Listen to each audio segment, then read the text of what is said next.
एक इंसिडेंट हुआ था हमारे साथ। वो मुनियार मल्ला रजौरी में रहते हैं।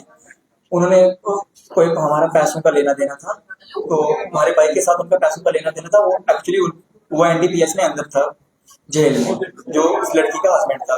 लड़की हमारे घर से पैसे ले चुकी थी और वो दोबारा से पैसे मांग रही थी कि मुझे आप दोबारा से पैसे दे दो, आपने मुझे पैसे नहीं दिए हैं, मुझे कसम करवा लो, कुछ भी करवा लो।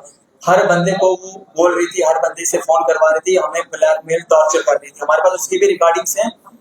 तो जब वो टॉर्चर कर रही थी, उसका हस्बैंड उसी दिन जेल से बाहर आया जिस दिन हमारे घर में इंसिडेंट हुआ है। उसका घर वाला आया और आके हमारी घर में आके हमारी भाभी का गेट खुलवा कर उसका हाथ पकड़ता है।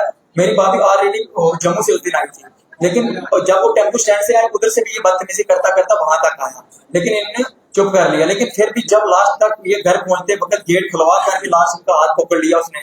इन्होंने कहीं थप्पड़ मार दिया होगा कि लड़की का हाथ क्यों पकड़ा तुमने। जब थप्पड़ मारने की वजह से उसने अपनी फैमिली में फोन कर दिया, उधर से बहुत सारे लड़के और उसकी फैमिली मेंबर्स आ गए। फैमिली मेंबर्स आने के बाद उस लड़के ने चाकू निकालने के बाद मेरी माँ को मार दिया। मारने के बाद मेरी माँ को इंजर्ड हो गई। हमने हॉस्पिटल लिया, हॉस्पिटल लेने के बाद उनको टांके लगे बहुत सारे।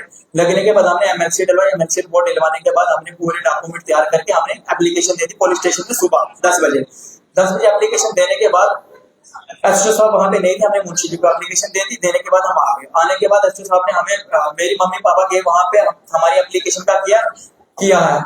वो एसओ साहब ने मेरी माँ उसी तरह जख्मी थी, हमने हॉस्पिटल से लिया था उनको साथ में। तो मेरी माँ को एसओ साहब ने 6 घंटे बिठा के रखा, सुबह 11 बजे तक बिठा के रखा, 11 बजे से लेकर शाम को 6 बजे तक बिठा के रखा। फिर मैंने एसओ साहब को फोन किया, मैंने बोला आप कौन सा कानून पढ़ते हो, मेरी माँ को आपने वो जख्मी आपने क्यों बिठा के रखा है।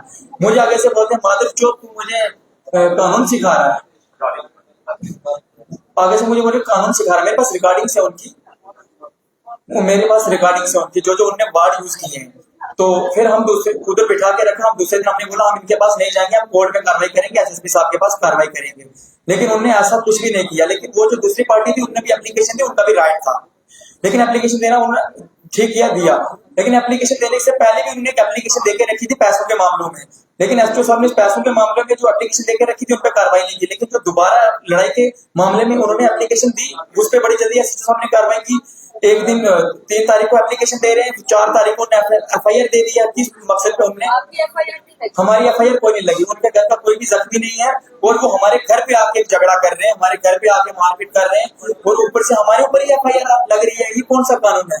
लेकिन एसओ साहब को इतना देखना चाहिए था किसकी एफआईआर लगती है, किसकी नहीं लगती है। और एसओ साहब ने 24 घंटे भी नहीं छोड़े, 12 घंटे में ही एफआईआर दे दी।